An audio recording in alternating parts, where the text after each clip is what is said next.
তো ফ্রেন্ডস, আমরা অনেকদিন আগে বর্ধমান গিয়েছিলাম। তো তখন তো আমার ইউটিউব চ্যানেল ছিল না, তো পোস্ট করতে পারিনি। সেজন্য আমার গ্যালারিতে এই ভিডিও কিছু ফটো ছিল, তো সেজন্য এখন আমি পোস্ট করছি। বর্ধমানে যে 108টা শিব মন্দির আছে সেখানে আমরা প্রথমে গিয়েছিলাম। তো এখানে দেখো 108টা ঘন্টা রয়েছে।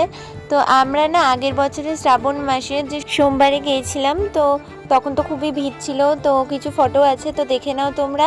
তো এরপরে আমরা গিয়েছিলাম বর্ধমানে যে বিজ্ঞান কেন্দ্র আছে, তো সেখানেও কিছু ফটো তুলেছিলাম। তো এবার দেখো এখানে প্রথম ফ্লোরে মানে গ্রাউন্ড ফ্লোরে মানে অ্যাকোরিয়াম আছে অনেকগুলো করার মতো অ্যাক্টিভিটিও আছে। আর বিজ্ঞান কেন্দ্রের পেছন দিকে মানে পেছনে একটা গ্রাউন্ডের মতো আছে, ওখানেও অনেকগুলো করার মতো অ্যাক্টিভিটি আছে।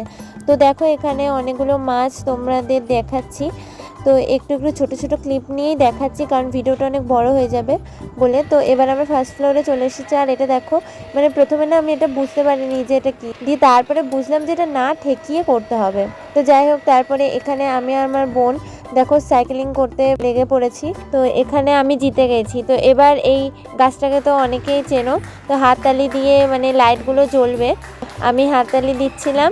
আর এখানে হাততালি দিয়ে বন্ধ করার সাথে সাথে গাছের লাইটগুলো নিভে গেল। তো এবার আমরা মানে মিরর একটা গেমে ঢুকেছি, ভুলভুলিয়াতে। তো দেখো আমাদের তো পথ হারিয়ে গেছি, তো তারপরে অনেক খোঁজার পরে তারপরে পথ খুঁজে পেয়েছি। তো এবার আমরা বেরিয়ে যাব।